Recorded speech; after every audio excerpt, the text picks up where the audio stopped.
Let's bring in our first guest for the hour. We've got Michael Sheldon, who's RDM's financial group at Hightower CIO. And Michael, it's interesting to see the response to the Pfizer news today, a bit more muted, largely because after that announcement about the efficacy, this was kind of expected.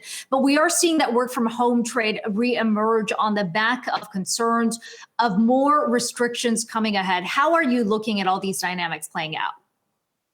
Well, I think the big news from Pfizer really came out in the markets about a week or so ago when they announced that their drug was going to be available likely before too long, and that it was almost 95% effective.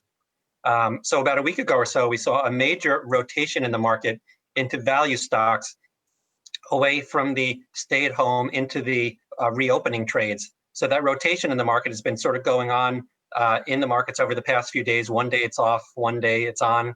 I think from our perspective, looking ahead over the next 6 to 12 months, our thinking right now is that you're likely to have several effective vaccines, that Fed policy is likely to remain accommodative.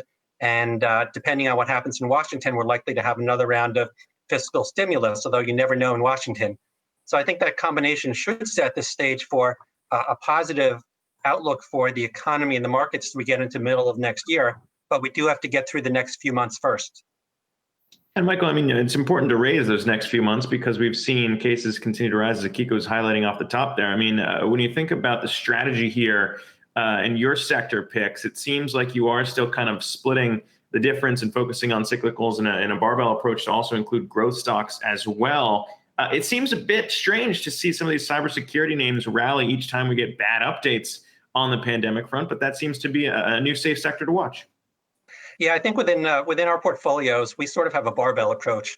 Over the past few years, we've been overweight growth, and I think that's still probably the right thing. But we are starting to add a little bit more in the way of parts of the market that may benefit from an economic rebound. It's uncertain to figure out how quickly the economy will really get back on track. Remember, we still have only recaptured 54% of all the jobs lost. Another stat I was looking at the other day is real income this year for the United States is up about 3%, which is a great number. That's a good number. But if you exclude all the transfer payments from Washington, it's actually down 2.2%. So there's still additional work that needs to be done. And for that reason, we have a barbell in place where we do have some exposure to growth, but we also have some exposure to some of the reopening trades. And sort of in the middle, we have some healthcare exposure, which is sort of our GARP, or growth at a reasonable price exposure. Michael, we did get some headlines today on the stimulus front, although it doesn't say much about where things are moving.